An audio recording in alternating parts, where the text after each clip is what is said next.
깊은 밤 미호가 전하는 무서운 이야기.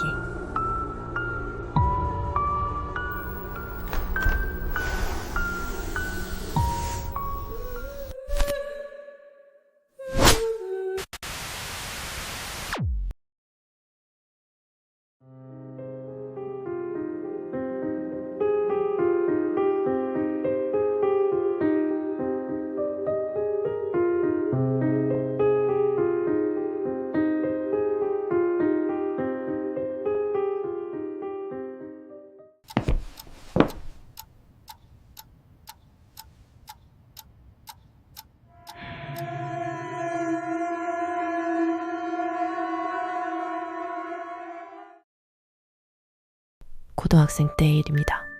그 당시 저희 집은 같은 아파트 단지 안에서 동만 옮겨 이사를 했었죠. 집은 이전보다 조금 넓었지만 아늑함은 느껴지지 않았어요. 설명하기 어려운 썰렁함이 거실과 방에 계속 남아 있었죠. 저는 그 감정을 입시 스트레스 탓으로 돌렸습니다. 공부가 전부였고 다른 일에 신경 쓰고 싶지 않았어요.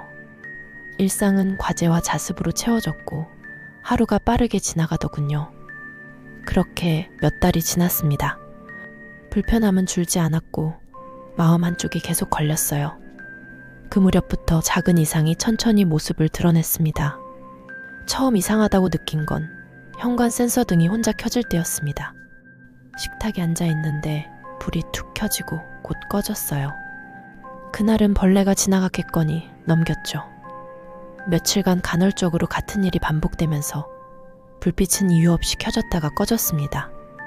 그때마다 저는 공부에 집중하려고 고개만 한번 들고 다시 고개를 숙였어요.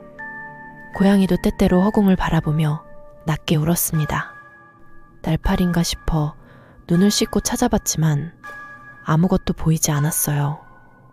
인간 눈에 잘 안 보이는 벌레일 수 있겠지 하고 스스로를 설득했죠.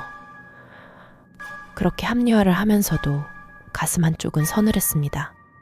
작은 이상이 생활의 빈틈마다 스며들기 시작했어요. 그 다음부터 짜증을 낳은 건 제 방에서 이어지는 딱딱 소리였습니다. 1초 안팎, 때로는 1.2초쯤 간격으로 규칙이 똑같았어요. 가끔 2번 겹쳐 딱딱하고 붙어 들리기도 했죠. 처음엔 고양이가 꼬리로 바닥을 치는 줄 알았습니다. 그런데 간격과 지속 시간이 너무 일정했어요. 몇 주가 지나서야 소리의 근원지를 찾았습니다. 소리는 침대 밑에서 났습니다.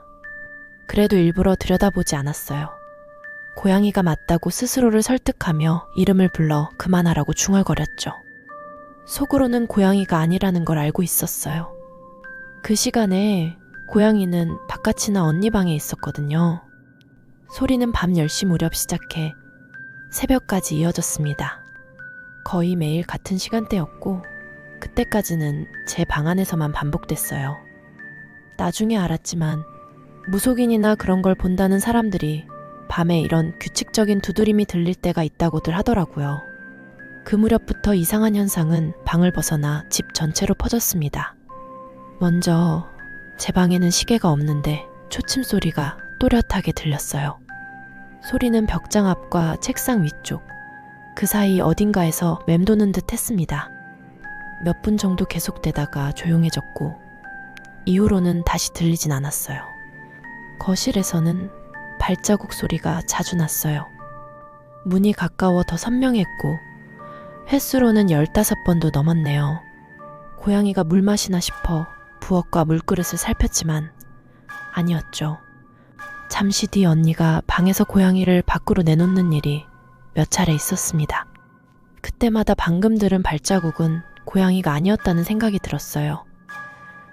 책꽂이나 안 쓰는 책상 쪽에서는 쿵 하는 타격음이나 낙하음이 가끔 나기도 했었죠. 저는 생활소음이라고 넘겼지만 비슷한 일들은 조용히 이어졌습니다. 그날도 책상 앞에 앉아 조용히 공부를 하고 있었어요. 순간 제 왼쪽 뒤에서 짧고 분명한 한숨이 들렸습니다. 고양이겠지 하고 이름을 불렀죠. 침대 위를 봤지만 아무도 없었어요. 소리는 가구도 없는 그 자리에 공중에서 나온 거였죠. 몇 초를 버티다 문을 열고 방을 빠져나왔습니다. 그 소리는 잘못 들은 게 아니었어요. 그 무렵에 저는 그걸 인정하기 싫었을 뿐이죠. 이틀 전에 언니가 한숨을 들었다고 했던 말이 불현듯 생각났습니다. 고양이인 줄 알고 돌아봤지만 없었다고 했던 말이 떠올랐어요. 같은 시기 비슷한 방식으로 2번. 우연으로만 보기 어려웠습니다. 그때부터 마음이 확실히 흔들리기 시작했어요. 그 일 이후 다음 날까지는 제 방에 들어가지 못했습니다. 안방에서 잠을 청했고 그날 가위를 처음 겪었어요. 2 남자와 여자 1명이 제 목을 누르며 위에서 내려다보는 모습이 보였죠. 심리적인 현상일 수 있다고 생각했지만 앞뒤로 겹친 일들 때문에 더 선명하게 남았습니다. 가위보다도 등 뒤에 한숨이 더 오래 마음에 남았어요. 엄마는 스님과 상담을 했고 며칠 동안 제 방과 언니 방에 불경을 틀었습니다. 이틀쯤 지나서야 다시 제 방으로 들어갈 수 있었죠. 딱딱 소리는 여전히 들렸지만 조금씩 줄어드는 느낌이었습니다. 엄마가 토속 방식으로 손을 썼다고 하셨고 분위기는 서서히 가라앉았어요. 그때부터는 일상을 버틸만 해졌습니다. 완전히 끝난 건 아니었지만 이전보다는 조용했어요.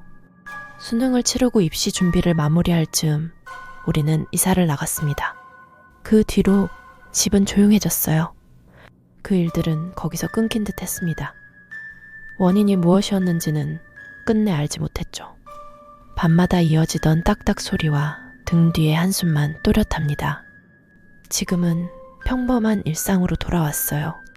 가끔 불 꺼진 방에서 책장을 넘기다 손이 멈출 때가 있죠. 그때의 공기가 잠깐 스칩니다. 그때의 한숨이 문득 떠올라요. 이유는 아직도 모르겠네요.